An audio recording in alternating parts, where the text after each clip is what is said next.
Maithili express की शानदार प्रस्तुति।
सतीश रैमा, सतीश रैमा।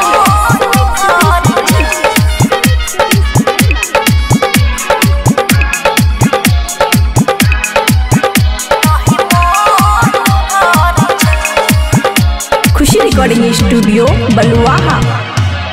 घर के मुर्गी ओकरा लागे दाल जना, घर के मुर्गी ओकरा लागे दाल जना,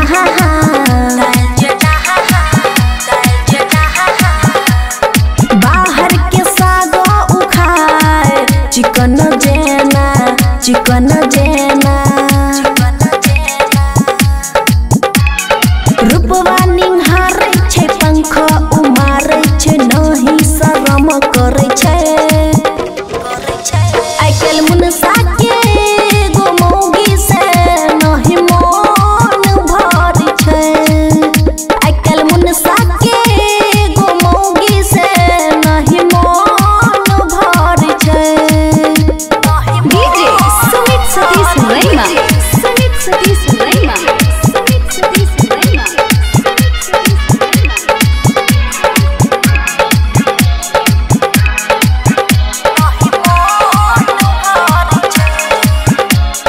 खुशी रिकॉर्डिंग स्टूडियो बलुआहा।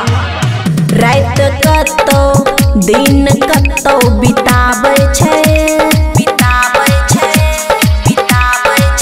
रात कतो दिन कतो बिताबै छै। हायर थाक के मगर घर में आबै छै।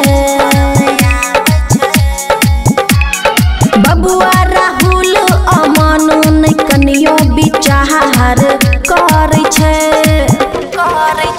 आइ काल्हि मुनसा के गो मौगी से नहीं मन भरै छै। आइ काल्हि मुनसा के गो मौगी से नहीं मन भरै छै। खुशी रिकॉर्डिंग स्टूडियो बलुआहा।